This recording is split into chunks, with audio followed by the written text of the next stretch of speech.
প্রথমে ব্যাসটা মাপার জন্য একেবারে পায়ের এই কাজ দিয়ে 57 ইঞ্চি গরু মাপার কাজ শেষ। সূত্রটা হচ্ছে একেবারে এই যে পায়ের সামনের হাড় থেকে আধা ইঞ্চি কম বেশি হতে পারে।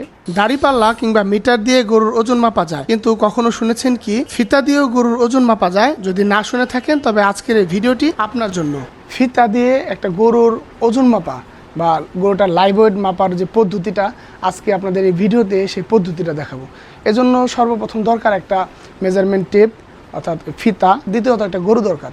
তো ফিতাও আছে এবং গরু আছে।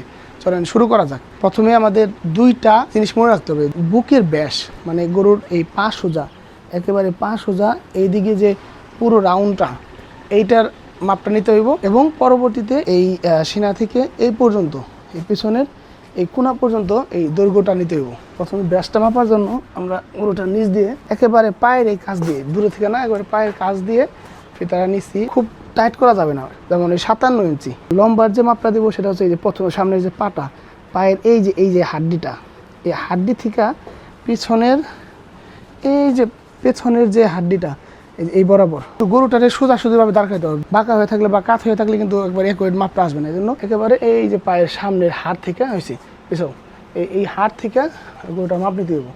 গরুটা সোজা হয়ে দাঁড়ায় আছে এভাবে, পিছনের এই যে এই পর্যন্ত মানে 46 ইঞ্চি, আধা ইঞ্চি কম বেশি হইতে পারে। আমরা এই বুকের যে ব্যাস সেটা পাইছিলাম 57 ইঞ্চি, দৈর্ঘ্য যেটা পাইলাম 46 ইঞ্চি। গরু মাপার কাজ শেষ। এখন হচ্ছে যে হিসাবটা, সেটা আমরা ক্যালকুলেটরের হিসাবটা করব। সূত্রটা হচ্ছে ব্যাস গুণ দৈর্ঘ্য, মানে 57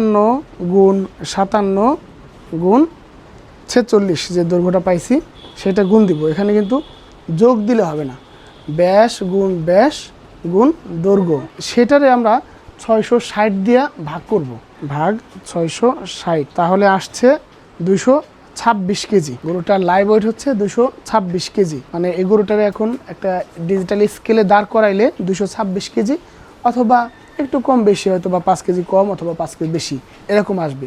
তবে এটা হচ্ছে একটা আনুমানিক ধারণা। গরুর দানাদার খাবার খাওয়ানোর ক্ষেত্রে, ঘাস খাওয়ানোর ক্ষেত্রে অথবা অনেক রোগের ইনজেকশন দেওয়ার ক্ষেত্রে লাইভ ওয়েটটা অনেক জরুরি। কারণ কত ml ইনজেকশনের পুশ করা লাগবে সেটাও কিন্তু এই লাইভ ওয়েটের উপর ধারণা করে দিতে হয়। তো এটা ধারণা করে দেওয়ার সাথে মাপার পরে যে একটা ধারণা থাকে সেটা করা আসলে অনেক বেশি ভালো। তো আমরা এটা পাইলাম হচ্ছে 226 কেজি লাইভ ওয়েট। এই গরুটা যদি এখন জবাই করা হয়, মাংস আলাদা করা হয়, মাংসর হিসাবটা কত কেজি আসে আপনাদের একটা প্রশ্ন আসতে পারে। এইটার জন্য আমরা যে 226 কেজি পাইলাম, এই 226 কেজিরে আমরা এই ষাঁড় গরুর ক্ষেত্রে, যেগুলো হৃষ্টপুষ্ট গরু, সেগুলোর ক্ষেত্রে আমরা 50% বাদ দিতে পারি, আর 50% হচ্ছে মাংস। আর যদি হাড্ডি ষাঁড় গরু থাকে সেগুলোর ক্ষেত্রে 55% বাদ দিয়ে 45% ধরতে হয় সেটার মাংস। তো আমাদের এটা যেহেতু ষাঁড় গরু হৃষ্টপুষ্ট মোটামুটি আলহামদুলিল্লাহ আছে, তো এটার ক্ষেত্রে আমরা 50% মাংস দেবো। তাহলে -50% করলে এটার গোস্তের ওজন আসে 113 কেজি। লাইভ ওয়েট হচ্ছে 226 কেজি, তার 50% বাদ দিলে গোস্তের ওজন আসে হচ্ছে 113 কেজি। তো অনেক ক্ষেত্রে এই 113 কেজি বা 126 কেজি লাইভ ওয়েট, এটা এদিক সেদিক হতে পারে, 2-4-5 কেজি এদিক সেদিক হতে পারে। তবে খুব যে বেশি হবে 10 কেজি 15 কেজি এরকম কিন্তু সম্ভাবনা খুবই কম। কিন্তু আমরা 200 কেজির অনুমান করে এটা খাবার দিছি। তো আজকে যেহেতু জানতে পারলাম 226 কেজি, তো এটার জন্য আর একটু দানাদার খাবার বাড়াই দেবো। তো আজ ছিল এই পর্যন্তই। ইনশাআল্লাহ পরবর্তীতে নতুন কোনো টিপস নিয়ে আপনাদের মাঝে হাজির হব। সে পর্যন্ত সবাই ভালো থাকবেন। আল্লাহ হাফেজ। আসসালামু আলাইকুম।